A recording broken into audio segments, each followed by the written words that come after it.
You think one wrong decision ruined your life. It did not.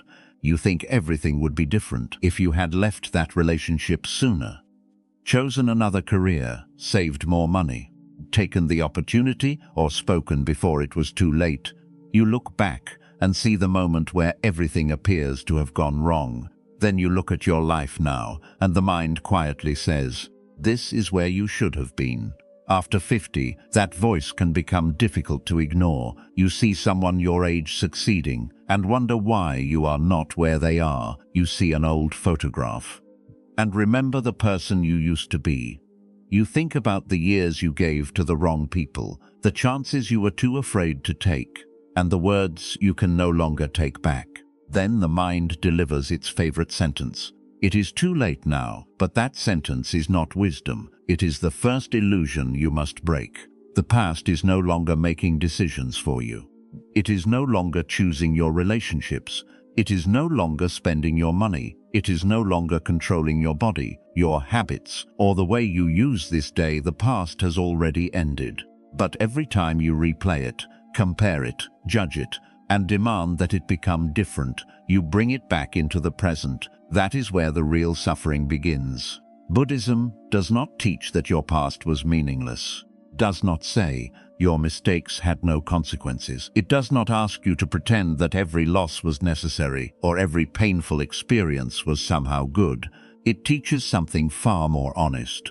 Pain comes from what happened. Suffering grows when the mind refuses to stop arguing with what happened. You may believe you are learning from your past, but look more carefully. Are you learning or are you repeating?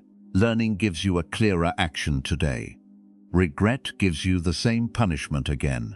Learning says, I understand what happened, and I will choose differently now. Regret says, I must continue hurting because I should have known better. But you did not know what you know now. You did not have today's experience, today's awareness, or today's understanding.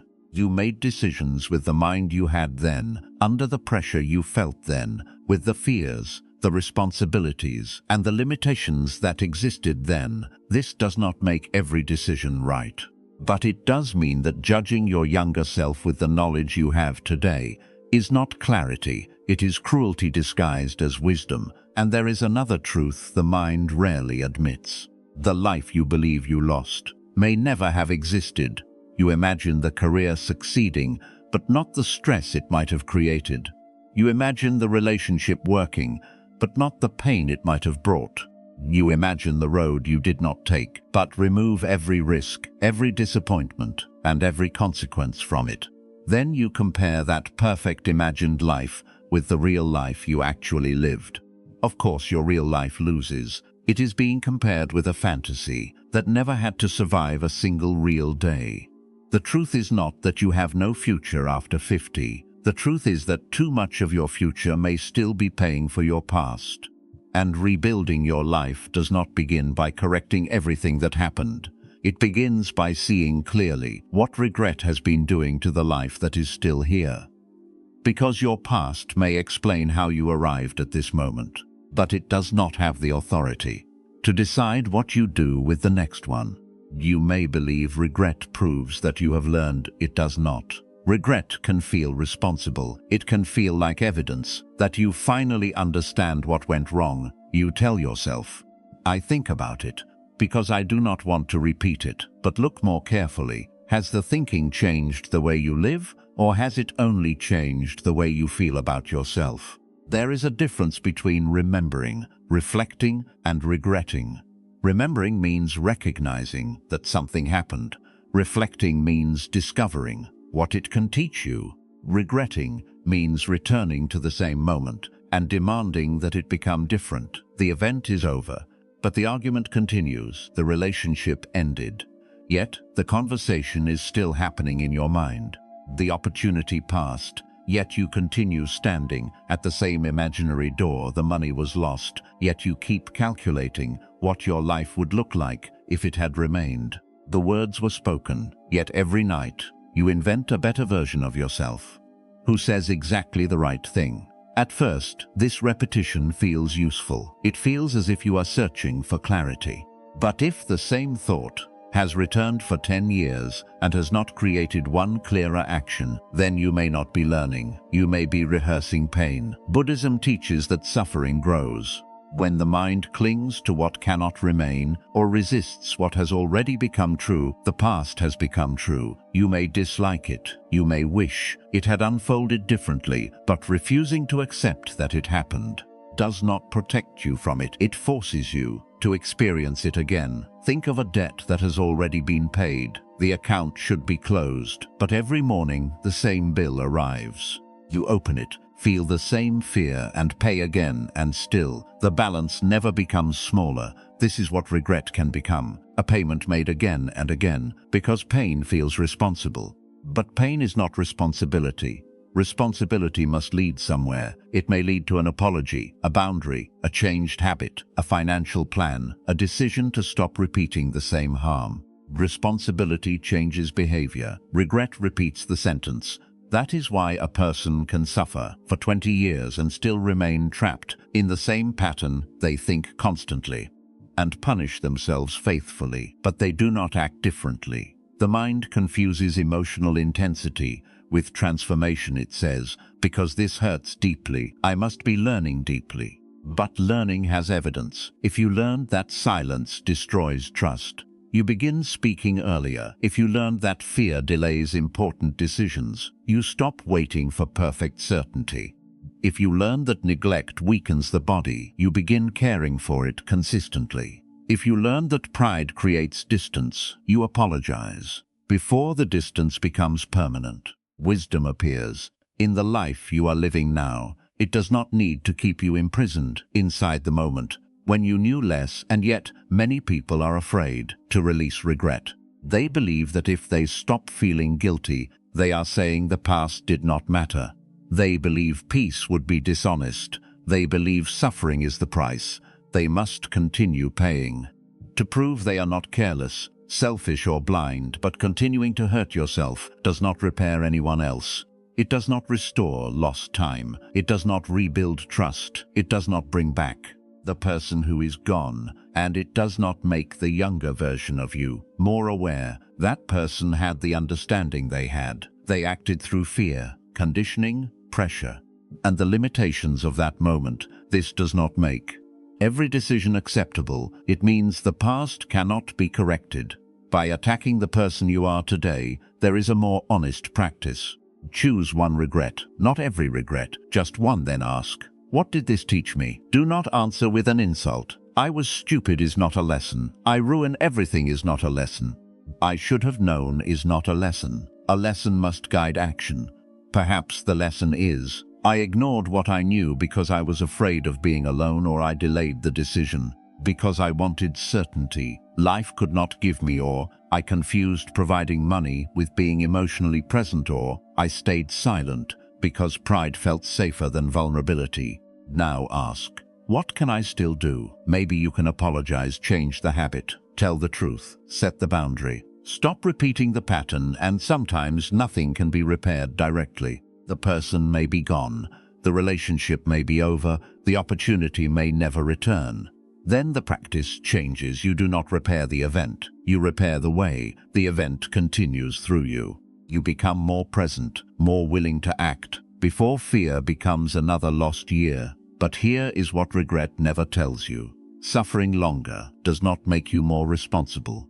It only gives the mistake more years of your life. The purpose of looking back is to return with clearer eyes. Once the lesson has changed your behavior, you are no longer required to keep reopening the wound. You can remember without repeating. You can accept responsibility without turning responsibility into a life sentence, and you can begin rebuilding. Not because the past has been erased, but because it has finally taught you something useful. Yet one question remains. What if the memory you keep judging is not as complete or as truthful as it feels? Because the mind does not always show you the past as it was. Sometimes it shows you the version most useful for continuing your pain. You trust your memories because they feel personal, but personal does not always mean complete. A memory can feel vivid and still leave out half the truth. This is why the past often becomes more convincing with age. You no longer remember only what happened. You remember what the mind has repeated, and repetition creates familiarity. Familiarity begins to feel like certainty. You look at an old photograph and think we were happy then. But the photograph does not show the argument before it was taken. It does not show the debt you were worried about, the loneliness inside the marriage, the fear you were hiding, or the thoughts you never said aloud. The photograph holds 1 second. The mind turns that second into an entire life. You remember your younger body and think you were more alive. You remember the energy, the speed, the way people looked at you, and the feeling that time was unlimited. But you may forget the anxiety, the insecurity, the confusion, the need for approval, the nights when you had no idea what you were doing. The years you now romanticize may be the same years you once begged to escape. This is what memory does. It selects, it compresses, it rearranges, it keeps what fits the story you are telling today. And after 50, the story is often this: my best years are behind me. So the mind gathers evidence. It shows you the strongest version of your body, the most hopeful version of your future, the moments when your family was still together, or when your work still made you feel important. Then it compares those selected images with the full weight of your present life. Of course, the present feels smaller. It is being compared with a past that has been edited. Buddhist mindfulness begins by noticing this process, not fighting it, not trying to erase memory, simply seeing it clearly. A memory appears, that is all. It is an image in the mind, a feeling in the body. But the memory is not the moment itself. The moment has ended. What remains is the mind's reconstruction. When you understand this, you gain a small but powerful distance. Instead of saying, "This is how my life was," you begin to say, "This is how my mind is showing it to me now." You can begin asking better questions. What am I leaving out? What did I feel at the time? Not only what do I feel now, what pressures existed, what did I not yet understand, what was already difficult, even in the life I now idealize? These questions do not destroy beautiful memories. They make them honest. And honesty is more useful than nostalgia. Nostalgia often tells you that happiness belonged to another time. Honesty shows you that every time carried both beauty and difficulty. Youth gave energy, but often lacked perspective. Later life may bring limits, but it can also bring clarity. The problem begins when memory turns one season into paradise and another into punishment. Then the mind says, "You were alive then," as if you are not alive now. It says, "You mattered then," as if your value belonged to a job, a face, a marriage, or the attention of other people. It says, "You had a future then," as if the future disappears the moment it becomes shorter.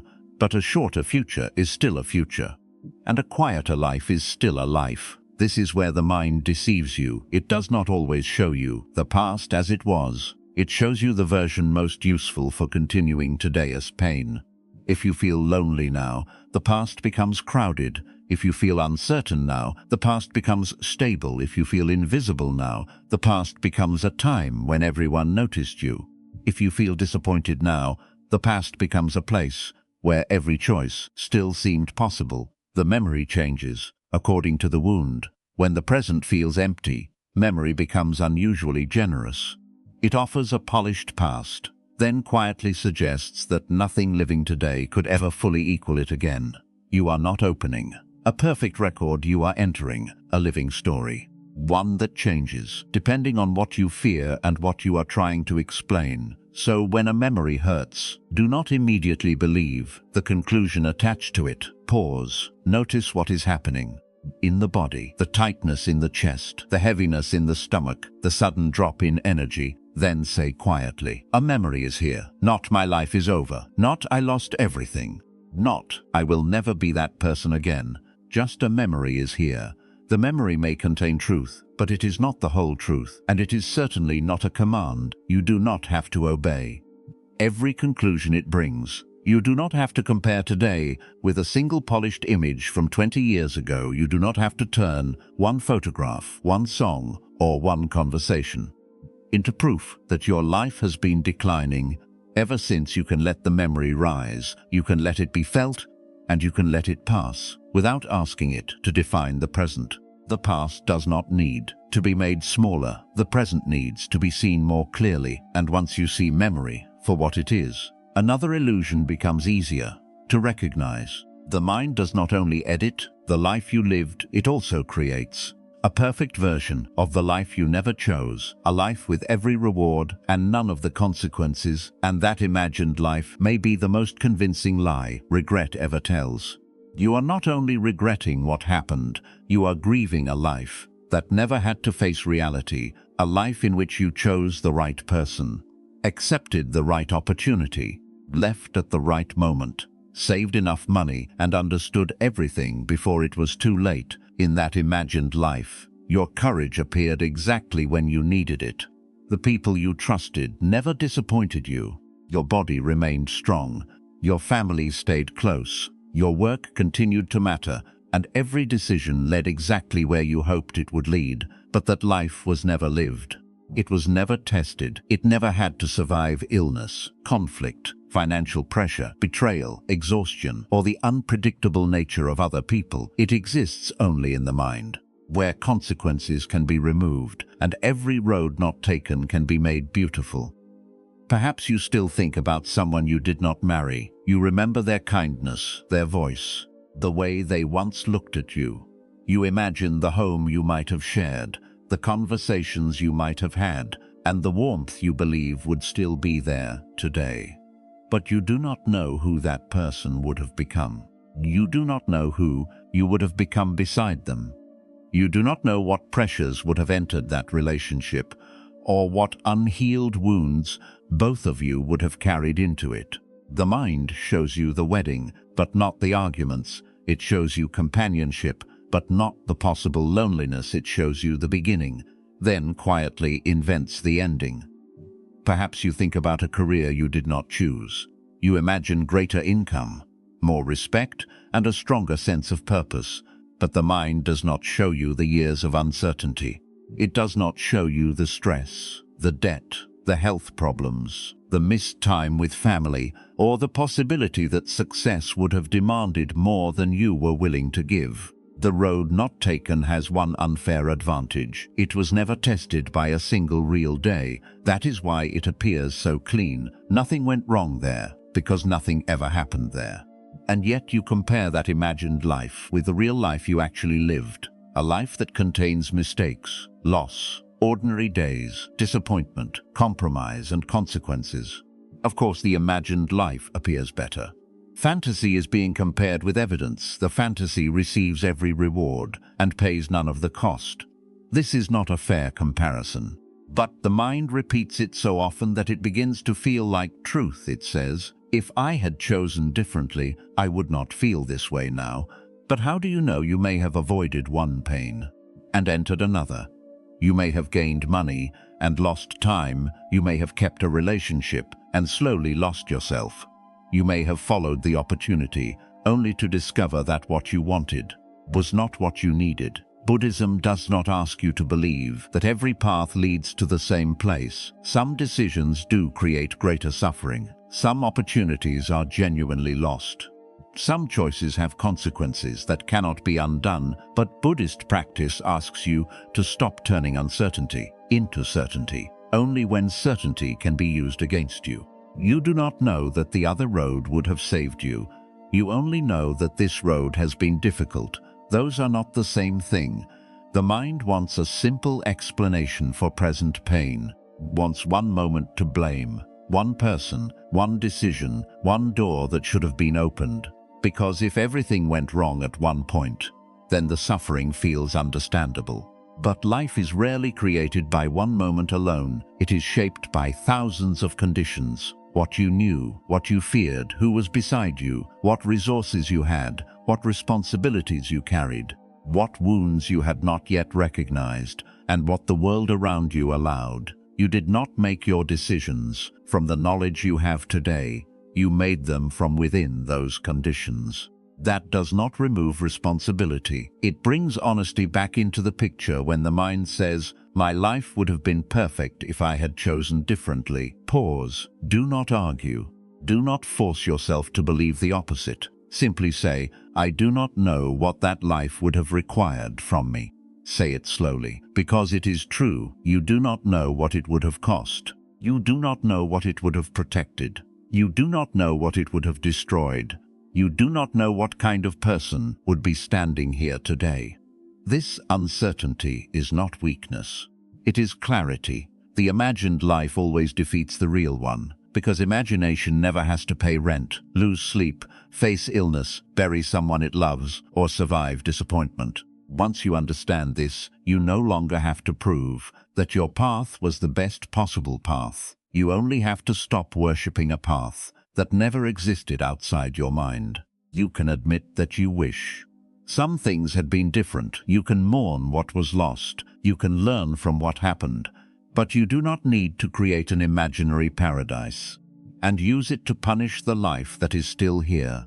The life you did not live cannot be your judge. It never carried your responsibilities. It never faced your fears. It never had to wake up and continue after loss. Your real life did, and despite everything, you are still here.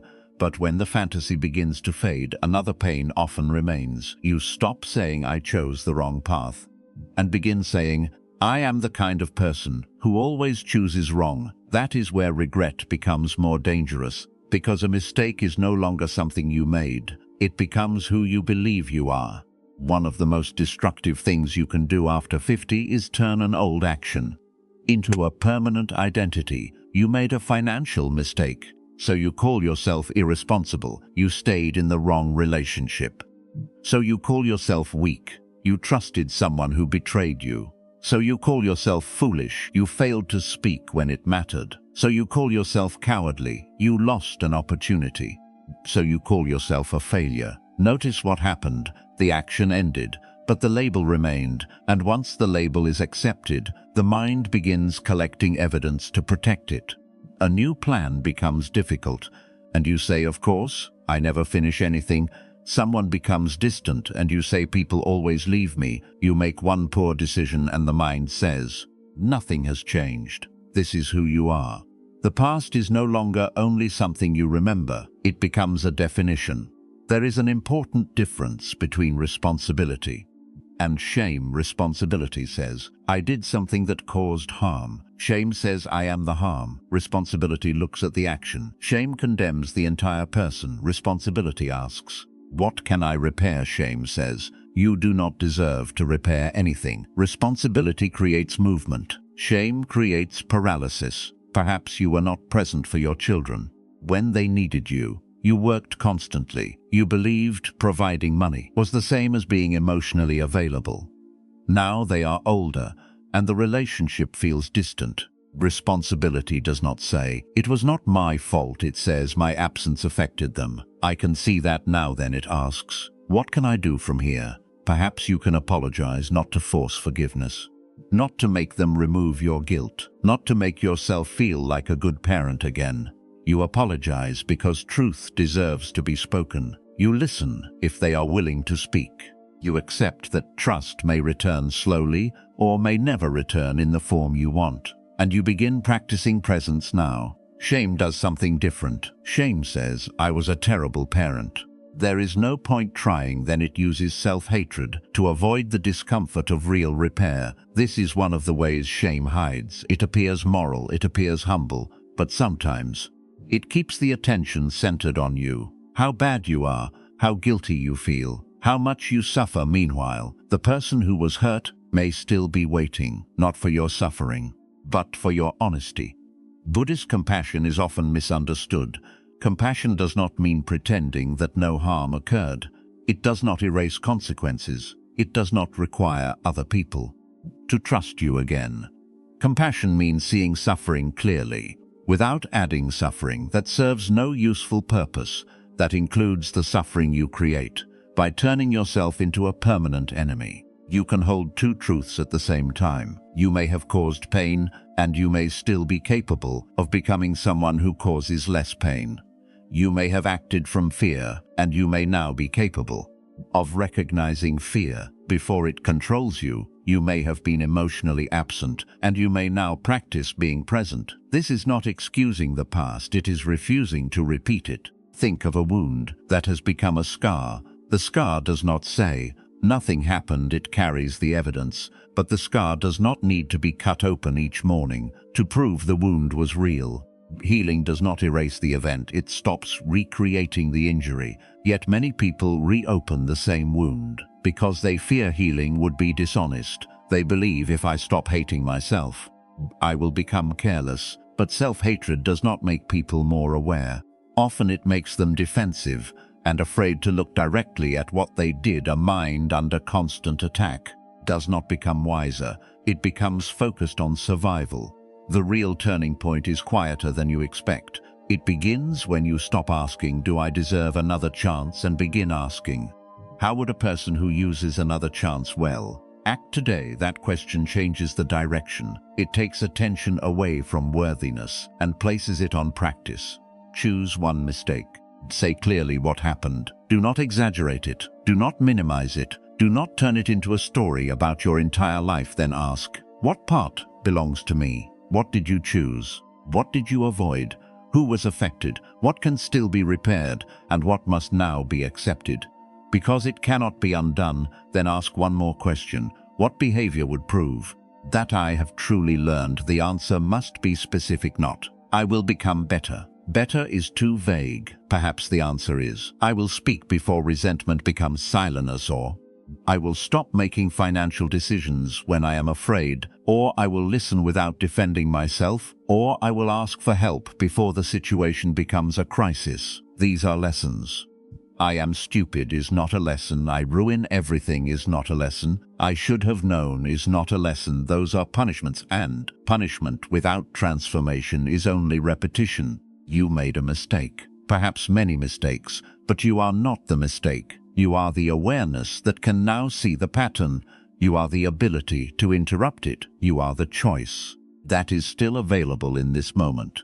The past may describe something you did. It does not have the authority to define everything you are allowed to become, but to accept that.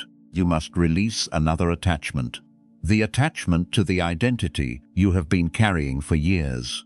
You may believe you are being honest when you say, this is just who I am. But sometimes that sentence is not honesty, it is fear. Protecting an old pattern. I am not disciplined. I am bad with money. I always choose the wrong people. I am not good with technology. I cannot change at my age. I have never been confident. These statements feel permanent because they have been repeated for years. But repetition does not turn a habit into an unchangeable truth. It turns a habit into something familiar, and familiarity is often mistaken for identity. Buddhism teaches that what we call the self is not one fixed object. It is a changing collection of memories, roles, reactions, desires, fears, and conditions. The person you were at 20 was not exactly the person you became at 40. The person you were at 40 is not exactly the person hearing these words now. Your body changed, your responsibilities changed, your understanding changed. Even the story you tell about the same event may have changed. So why should one label remain permanent? There are two ways an old identity can imprison you. The first is through shame. You say, I have always failed, I have always been weak, I have always been afraid. The second is through nostalgia. You say, I used to be successful, I used to be attractive, I used to be important, I used to be needed. The first identity tells you that you never had value. The second tells you that your value belongs only to the past. Both make the present smaller. Perhaps you do not truly miss your old job. You miss the feeling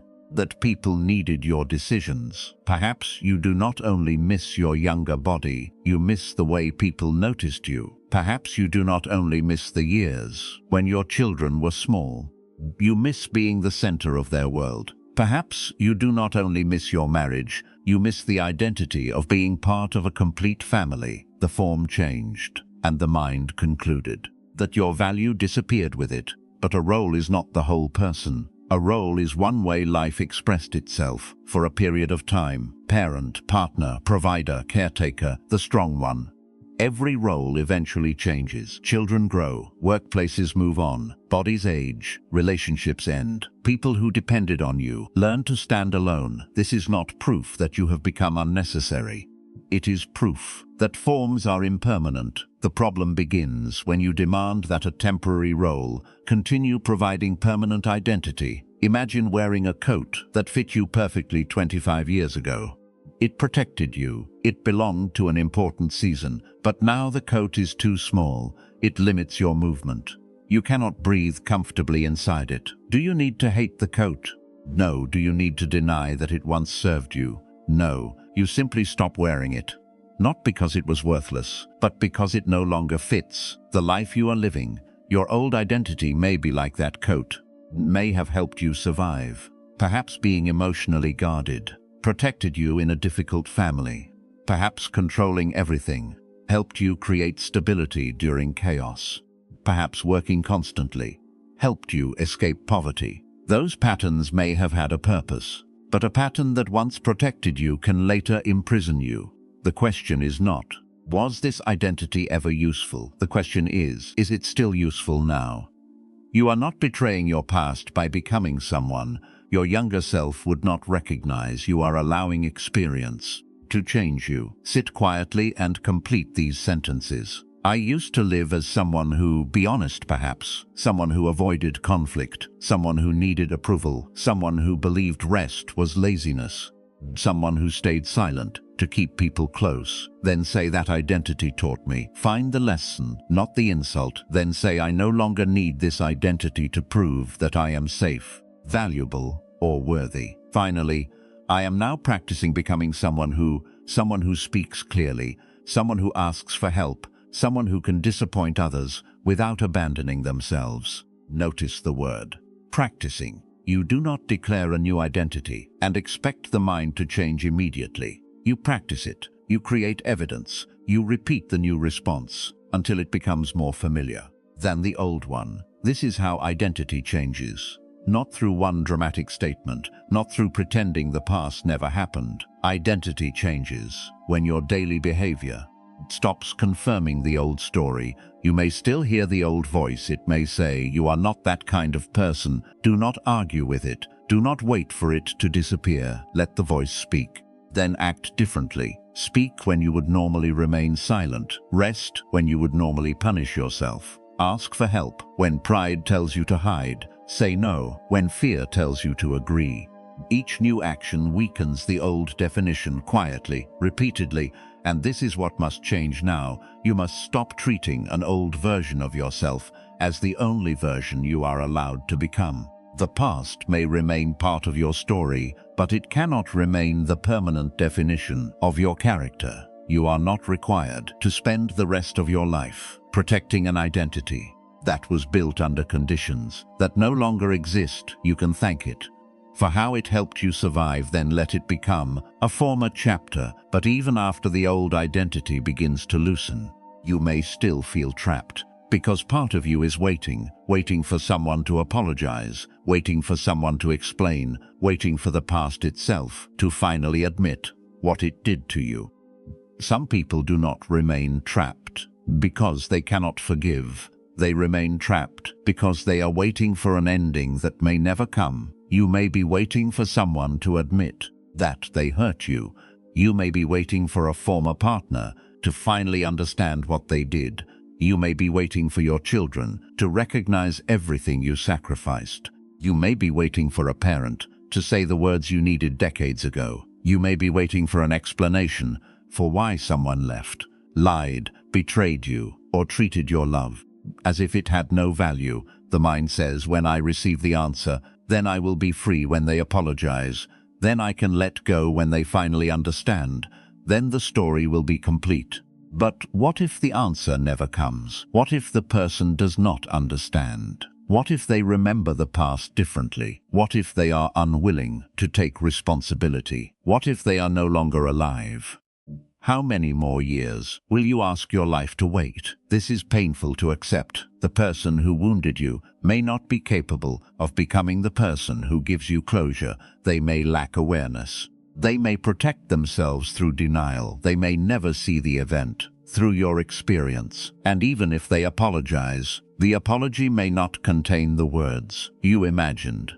It may not be enough, because sometimes the wound is not waiting for a sentence. It is waiting for time to reverse, and no apology can do that. Forgiveness is often misunderstood. Forgiveness does not mean that what happened was acceptable. It does not mean returning to the relationship. It does not mean trusting the person again. It does not require you to remove boundaries, remain silent, or abandon justice. Forgiveness does not mean forgetting. It means no longer allowing the event to control every new relationship, every new reaction. And every quiet moment of your life you can forgive, and still leave. You can forgive, and still say no. You can forgive, and never speak to the person again. You can forgive, while acknowledging that something was wrong. Forgiveness is not a reward given to the person who hurt you. It is a decision about what you will continue carrying. Imagine standing before a locked door. Behind the door, you believe there is an apology, an explanation, recognition, the one conversation that will make everything settle. So you knock, you wait, you knock again. Years pass. The door remains closed. Meanwhile, behind you, other doors are open. A new relationship, a quieter life, a different way of seeing yourself. But you do not turn around, because you are convinced that your future is behind the locked door. Healing begins when you finally ask, what if no one opens it? Not with bitterness, not with denial, with clarity.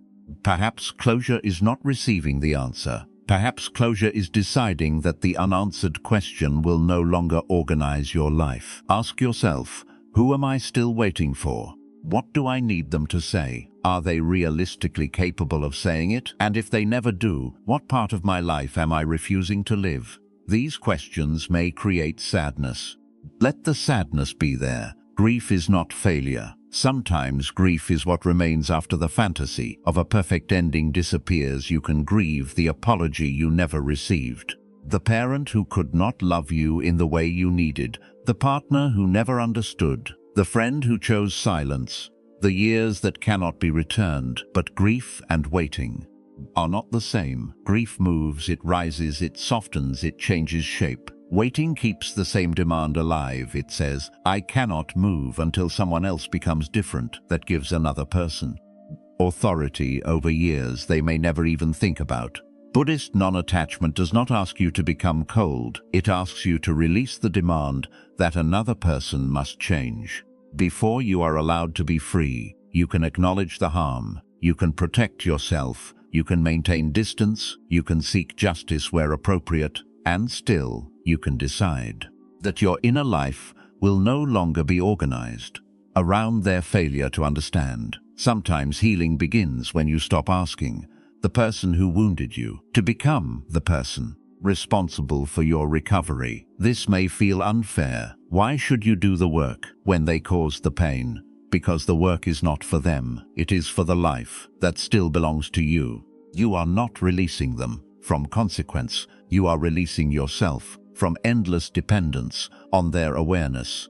You do not need their permission to stop carrying the event into every new morning. You do not need their agreement to choose a different response, and you do not need a perfect ending to begin a different future. There may still be anger. There may still be unanswered questions. There may still be moments when the old wound becomes tender. Let those moments come, but do not confuse their return with a command to reopen the entire story.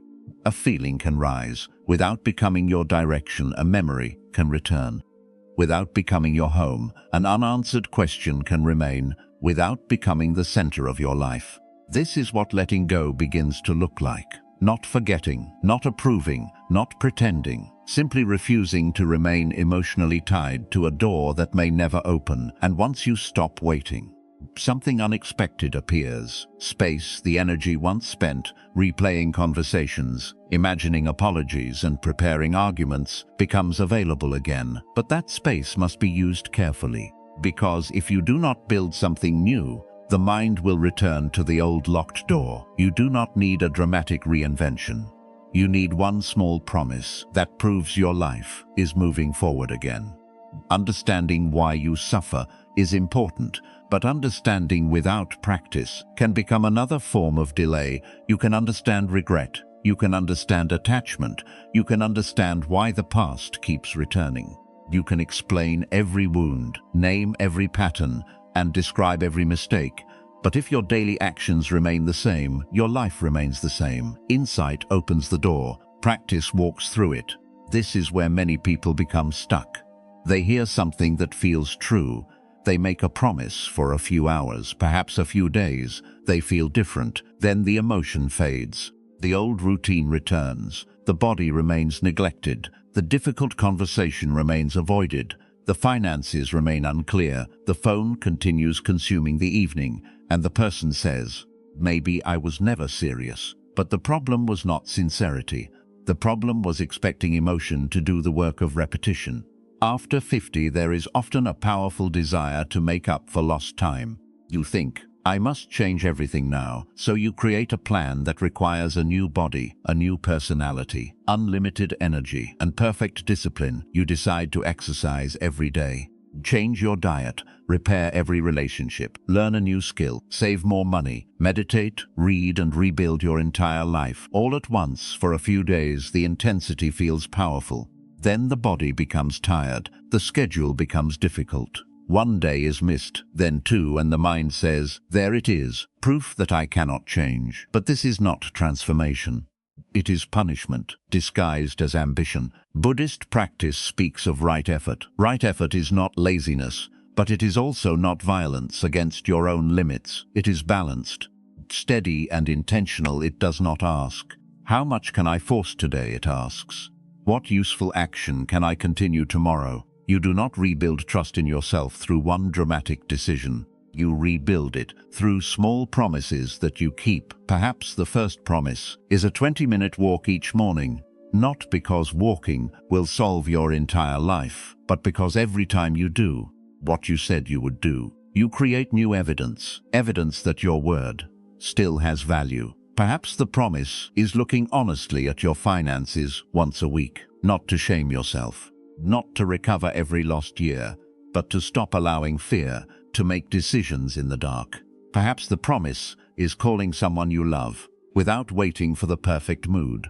Perhaps it is 10 minutes of silence before the phone, the news, and the demands of the world. Enter your mind. The action may look small, but what it builds is not small. It builds self-trust. And self-trust is often what regret destroys first. When you repeatedly break promises to yourself, the mind begins to doubt every intention you say. "I will start Monday," the mind remembers. The other Mondays you say, "This time will be different." The mind waits for evidence, not inspiration. Evidence. Confidence is not always what allows you to act. Sometimes confidence is simply the memory of actions you kept repeating. This is why the promise must be small enough to survive a difficult day. Anyone can act. When energy is high, the new life is built. On the day you are tired, discouraged, or uncertain, and still keep the smallest useful commitment, choose one area, not 5. Your body, your finances, your relationships, your mind. Then choose one action. Make it clear.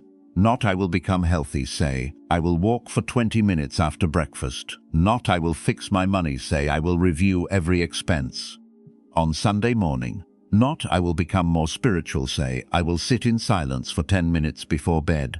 Not "I will repair my family," say, "I will listen during one conversation without defending myself." The action must be specific, it must be realistic, and it must be repeated long enough to become evidence. Do not increase the difficulty just because one day feels easy. The ego loves intensity. Transformation prefers rhythm. A bridge is not built by standing on one side and imagining the finished structure. It is built one piece at a time. One board, one support, one careful connection. At first, the bridge may seem too small to carry a life, but every repeated action adds strength. The past loses power at this exact moment. When today's behavior becomes stronger evidence than yesterday's failure, you may still remember the years you neglected your health, but now there is also the memory of 30 mornings when you cared for your body. You may still remember the financial mistake, but now there is also the evidence that you face the numbers honestly. You may still remember being emotionally absent, But now there are conversations in which you stayed, you listened, you did not run. This is how identity changes, not through declaration, through proof. You do not need to feel like a different person. Before you begin, you bin, and the person changes. Through the practice, do not wait for motivation. Let action create momentum. Let momentum create trust. Let trust make the next action easier. Then continue quietly, without needing anyone to notice. Because rebuilding after 50 is not about proving that you can still be impressive.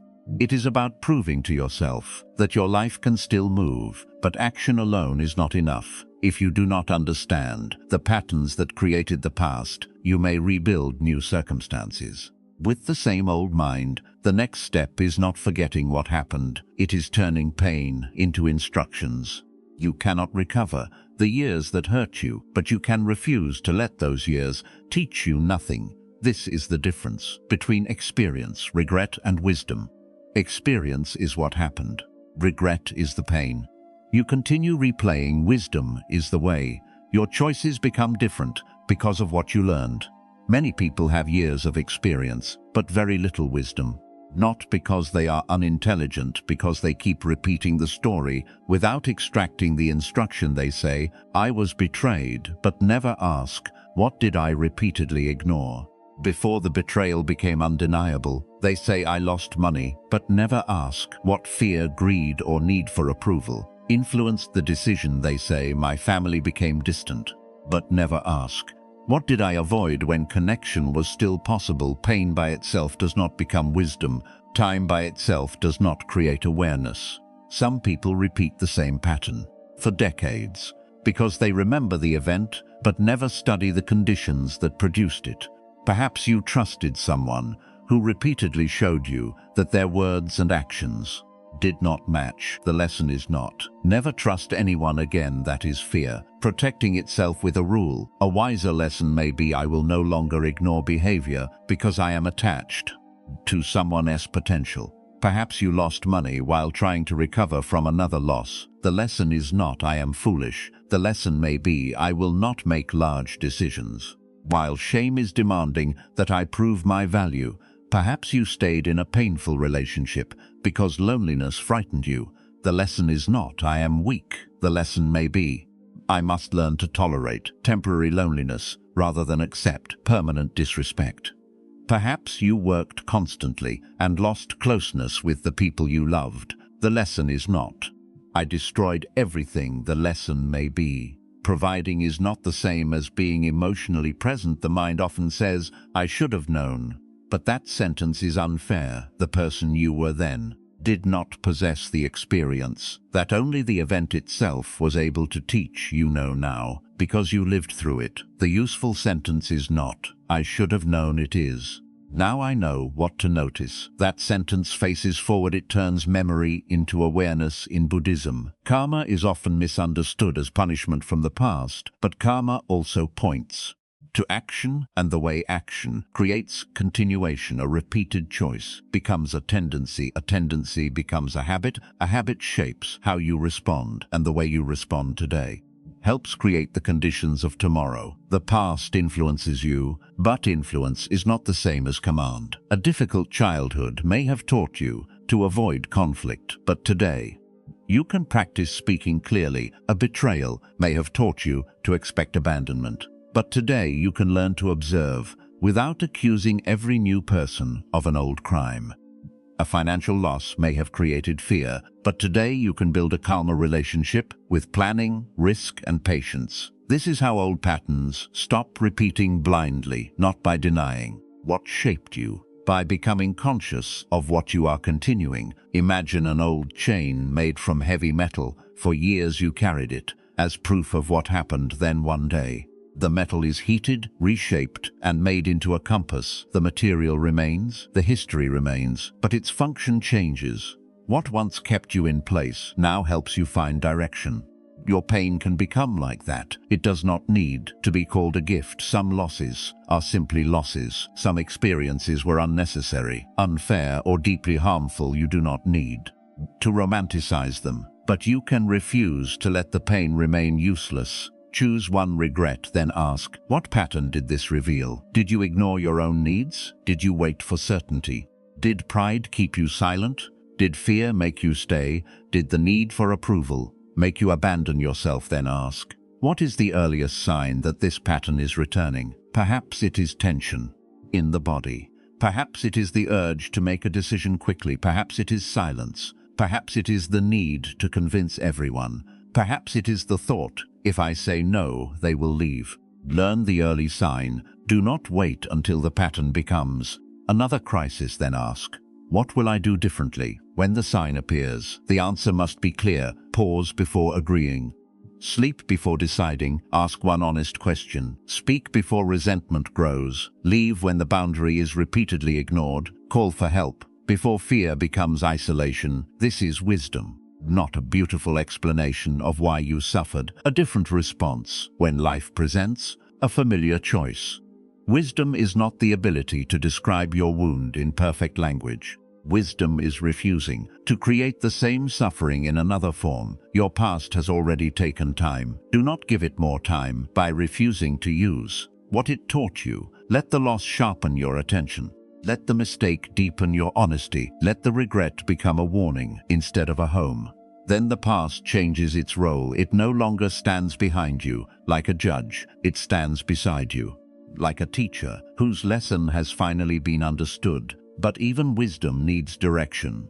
You can know exactly what you no longer want and still wake up without knowing what to build. The next question is not, how do I correct every lost year? It is, what will the years that remain stand for?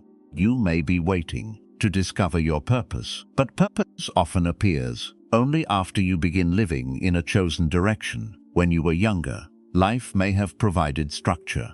Study, work, marriage, children, bills, goals, responsibilities. There was always something that needed to happen next. Even when life was difficult, the direction seemed clear. But after 50, many of those structures begin to change. Children grow and build lives of their own. A career slows down, changes, or ends. The role you carried in the family is no longer the same. The body asks for a different rhythm, and suddenly the question becomes louder. What now? This question can feel frightening, not because life has no possibilities, because no one is choosing for you anymore. The old milestones may no longer provide direction, and freedom without intention can feel like emptiness. So people wait. They wait for passion. They wait for inspiration. They wait for a sign. They wait to wake up one morning and feel completely certain about what the rest of life should mean. But certainty may never arrive. Purpose is not always discovered, like a hidden object. Sometimes it is chosen.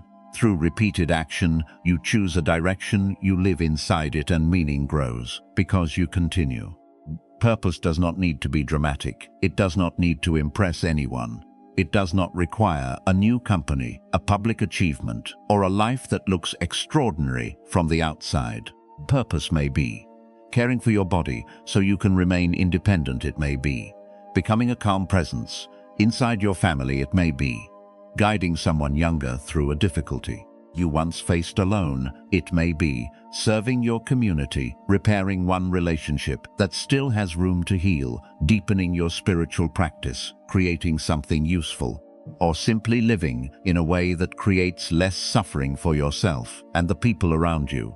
The question is not only, what do I want to accomplish? A deeper question is, what do I want my presence to create? Do people feel more anxious after speaking with you, or more settled? Do your actions create confusion or clarity? Do you use your experience to control people or to guide without forcing? Purpose after 50 may be quieter than the ambitions of youth. But quiet does not mean weak. A lamp does not need to illuminate the entire road. It only needs to show the next few steps. Then you walk, and as you move, more of the path appears. This is why waiting for perfect purpose can become another form of avoidance. You say, I do not know my calling, but perhaps you already know one thing that matters: your health, your family, your spiritual life, your community, your unfinished work, your ability to help someone avoid a pain you understand deeply. You do not need 10 directions. 10 directions create movement without progress. Choose one honest direction, not the direction that makes you look impressive, the direction that makes your days more truthful. Ask yourself, if I had 10 more years of clear awareness, what would I want those years to represent? Not what would you want to own, not what would you want others to say about you. What would you want to practice? Perhaps courage, presence, service, patience, health, honesty, compassion. Then choose one weekly action that expresses that value. If the direction is health, walk, train gently, attend the appointment, prepare the meal. If the direction is family, create time, listen, ask the question, stop trying to control the answer. If the direction is service, offer your experience, teach, volunteer, support someone quietly. If the direction is spiritual growth, create a daily practice, study carefully, observe your reactions, and reduce the harm created by unconscious habits. Purpose must enter the calendar. Otherwise, it remains an attractive idea. If you say family matters but never create time, your schedule is telling the truth. If you say health matters but repeatedly ignore the body, your habits are telling the truth. If you say peace matters but continue entering every argument, your reactions are telling the truth. Purpose is not what you admire. It is what you organize your life around. You may believe you do not have enough time to become everything you once imagined. That may be true, but you do not need enough time to become everything. You need enough clarity to become something honest. There is relief in this. You no longer need to chase every possibility. You no longer need to prove that you are still young. You no longer need to recover every lost opportunity. You only need to choose what deserves the life that remains. This choice may not create excitement every morning. Purpose is not constant emotion. It is a direction that continues. Even when the day feels ordinary, a meaningful life is mostly built inside ordinary days. One conversation, one walk, one act of restraint, one useful hour, one moment when you choose awareness instead of habit. Over time, these moments become a life. Not the life you imagined at 30, not the life you believe you should have lived, the life you are actually creating now. And that life is not smaller because it began later. It is not less real because it has fewer years. It may be more deliberate because you understand what time costs, but purpose can still become another form of pressure. You can use it to prove your worth, compete with your younger self, or run from regret. The final freedom is deeper. It is the ability to let the past return without obeying it. Healing does not mean you never remember. It means remembering no longer decides what you do next. The old song may still affect you. The photograph may still create sadness. You may still think about the person who left, the opportunity that passed, or the words you wish you could take back. You may still wake at night and feel the mind returning to an old room. This does not mean you have failed. It means you are human. Memory will return. Emotion will rise. The goal is not to control every thought. The goal is to stop treating every thought as an instruction.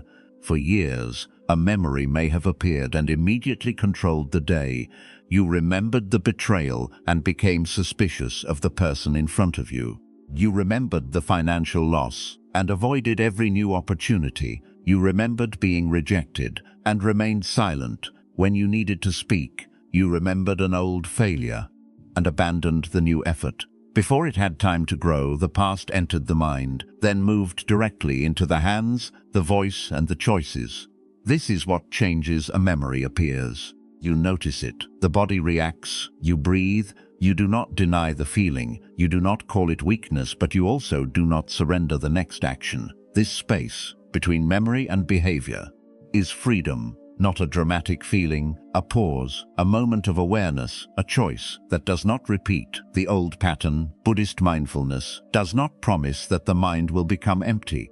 It teaches you to observe without immediately following. A thought says, you always fail. You notice the thought. You do not build a future around it. A memory says, you should never trust again. You feel the fear. You still evaluate the present person by their present behavior.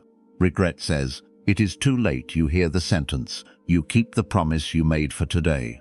This is how the past loses authority, not because it disappears, because it is no longer obeyed. Impermanence applies not only to the body, relationships, and circumstances.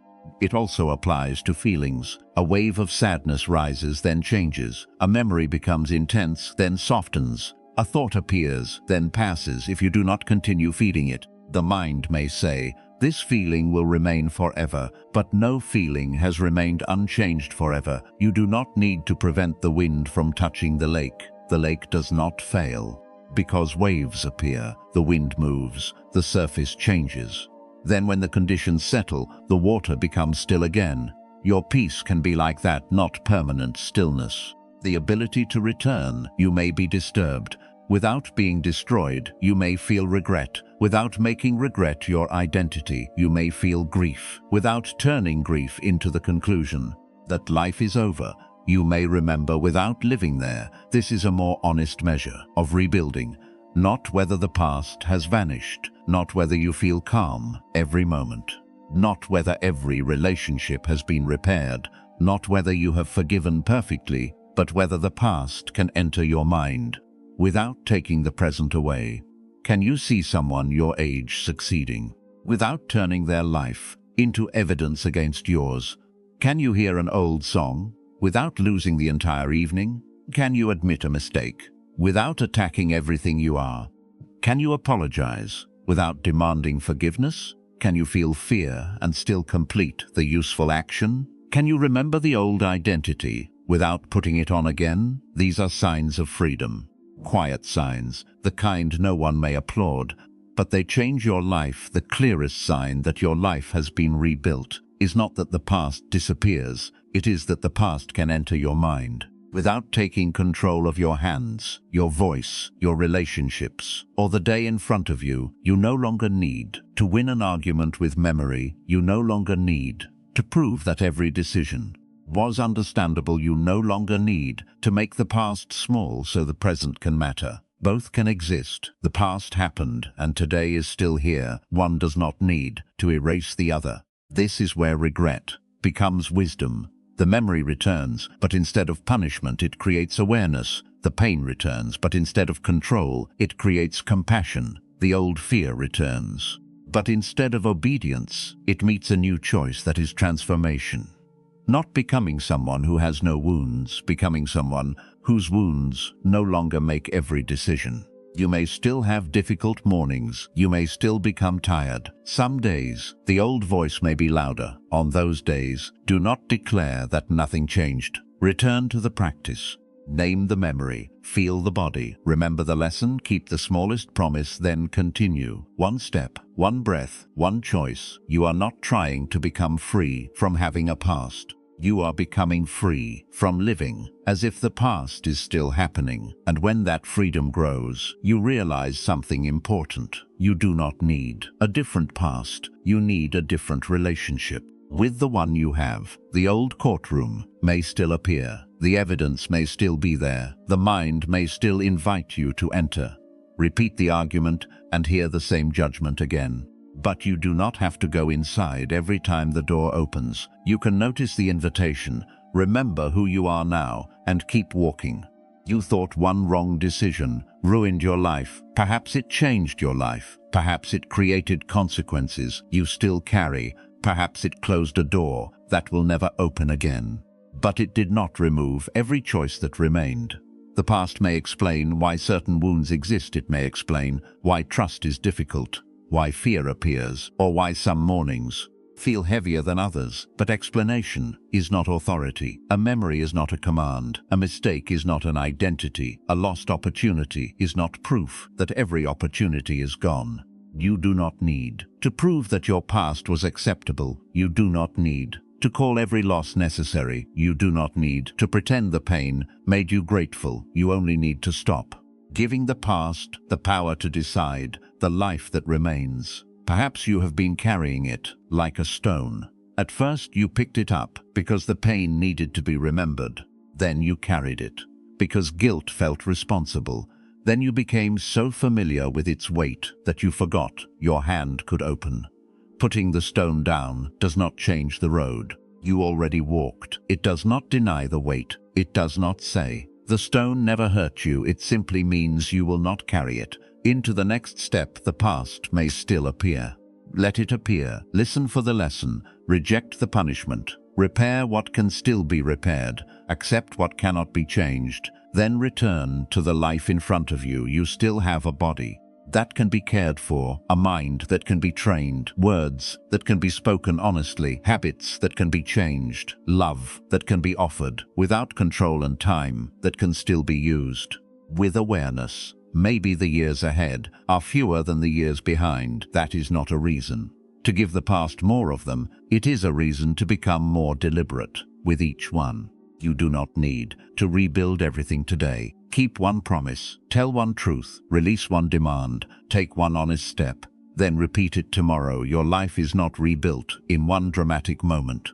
It is rebuilt each time the past returns and you choose not to disappear into it. So ask yourself quietly, what is one thing from your past you are ready to stop carrying?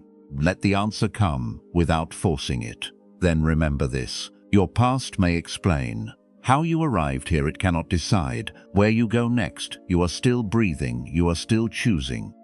And while you are still choosing, your life is not finished.